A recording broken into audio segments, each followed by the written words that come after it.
Hello everyone, I'm going to talk to you a little bit about summer reading here since, believe it or not, we don't have much school left.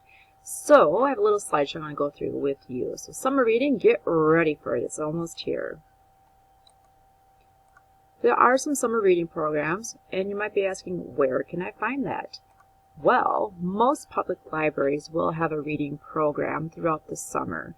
You'll just have to check with your local library that you usually go to in the summer and see what kind of program they have going on this year. Another place is places like Barnes & Noble usually have an incentive program. After you read so many books, they'll give you a free book. So they've done that in the past.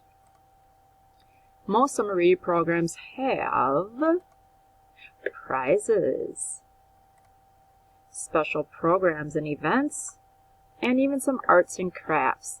Now, as you all know, things are a little bit different this year, so that may not be the case. So check with your local library or with Barnes & Noble or any other places that you might get books and see what they have in store for this year. The Hayfield Public Library, unfortunately, no longer has a summer program. They just didn't get enough kids involved with it, so they don't have a program anymore. However, the Brownsville Public Library does have a program. Right now it's too early. They don't have a lot of information out on it, and she's guessing that more than likely it's just going to be a take and make projects with other incentives too. So she's still trying to wait and see what's going on for sure this summer, how many people are allowed in the library, all that type of stuff. So as soon as I find out more information, I'll make sure I send it out to families. So I'll be looking forward to that. Summer reading. Some of you are going, ugh, why should I read in the summer? I want to go out and play, blah, blah, blah. But reading is very important for you, and I do have a little video to help you out with that. Here we go.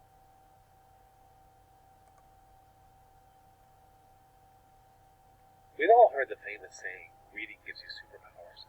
But have you ever stopped to think about it? Maybe you've even wondered, how does reading give you superpowers? Well, I'm here to explain. We can all be entertained and even learn by watching movies and television. But when we do these things, we're really just watching somebody else be creative. Movie and TV directors get to have all the fun. They get to decide what we see and for how long. And they choose all of the details, like the music and the costumes, even the special effects. They're the ones being creative, and we're just watching. With reading, however, it's a whole different story. We get involved. When we read a book, there aren't any special effects. There's no music to set the mood, and no costume designers or set decorators. We have to fill in all of those details ourselves by using our imaginations. The simple fact is, the more we read, the more we get to use our imaginations. And the more we use our imaginations, the more powerful we become. So crack open a book and start reading, because reading really does give you superpowers. And imagination is the greatest superpower of all. So like Dave Pilkey said, a lot of you recognize him from Captain Underpants, also Dog Man. He's a famous author that we have in the library here. If you read, it makes you use your imagination. And if you use your imagination, you're being creative, which gives you more brain power. So that is why you should keep reading. So then some of you, well, how often should I read in the summer? I don't want to read all the time. Well, guess what? It doesn't have to be that long. I have another fun video by Dave Pilkey for you. Hey everybody, I'm Dave Pilkey, the creator of Captain Underpants and the new series Dog Man. Summertime is almost here, and we all know how much fun that is. But you know how after a week of laying around, you start to get a little bored? But that's not the worst of it. Did you know that you could lose brain power during the summer? It's true. Up to 3 months worth of learning can go right down the drain over the summer, causing your brain to go from this to this. But what if I told you there was a way to end summertime boredom and keep all the knowledge and momentum you've earned over the school year? Well, there is. By reading. Now, you're probably thinking, hey, I worked hard during the school year, and I need a break. I don't want to read a bunch of educational books. The great news is that you don't have to read educational books. All you have to do is pick your own books and read what you like to read for fun. If you like horses, just read horse books. Do you like crazy weird stuff? Just read crazy, weird stuff. Whatever you like best. Break up that summertime boredom by reading for fun. And here's the coolest part. If you read for fun over the summer, even just 20 minutes a day, you can improve your reading skills by up to 40%. You can beat summertime boredom and be smarter than ever when you read for fun over the summer. So, like he said, you only have to read about 20 minutes a day, and that can increase your knowledge by 40%. So, kind of a cool deal. And you don't want to lose brain power, because that's what happens. If you don't read over the summer, you lose brain power. You could lose up to 3 months worth of learning. That's not cool, man. So just read a little bit each day. And it doesn't have to be educational stuff. It can be whatever you're interested in. Like you said, if you like horses, read books about horses. If you like crazy weird stuff, read crazy weird stuff. Just getting your brain to read is going to help. And I have one more video for you. Because you're like, okay, what should I read? Well, he gave you a little bit of an idea. And here's some more information with that, too. Hey everybody, I'm Dave Polke, the creator of Captain of the Pants. When I was a kid, I loved to pick out my own books and read for fun.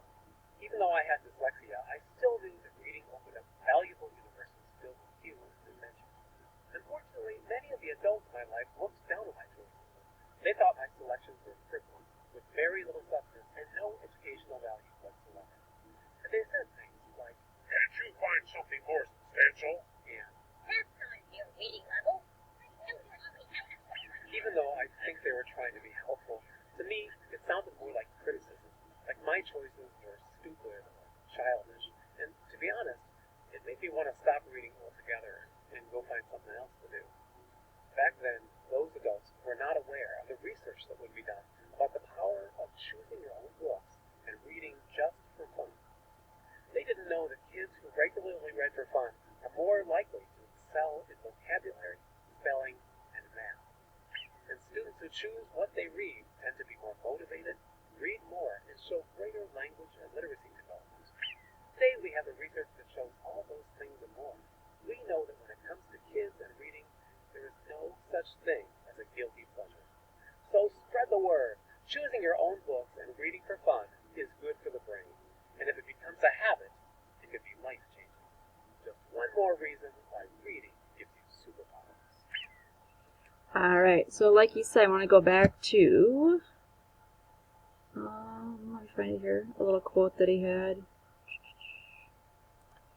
That reading for pleasure. So you want to know what you read? Read what pleases you. Read what you're interested in. Reading for pleasure has powerful influence on your brain, especially for vocabulary and spelling and even math skills. So reading what you want is an okay thing. So parents, again, just getting them to read is making their brain work. The other one was right here. Students who choose what they read tend to be more motivated, read more, and show greater language and literacy development. So again, reading what they want to read makes them want to read even more, which is going to give you that brain power like we talked about in that previous video. So read what you want to read. Have fun with reading. Read for pleasure, because that's something you'll do for the rest of your life. And remember that reading gives you superpowers. So be looking this summer at your local libraries, Barnes & Noble, places like that for reading programs. And you don't have to be in a reading program. You can just read for fun from your house. I'm sure many of you have lots of books on your shelves. There's also little book areas. And I know for sure Hayfield has one by the grocery store. Brownsville has one by the library. There's other places where there's little boxes of books for you guys to go ahead and take a book out, put one in one of those little red libraries, I believe that they're called. I've seen them around the area too. So look for those type of things. Exchange books with friends, with relatives. Do anything like that. Just to read. Have fun with your reading and enjoy it. And I look forward to seeing you next year here in the library with more new books. Have a good summer. Bye.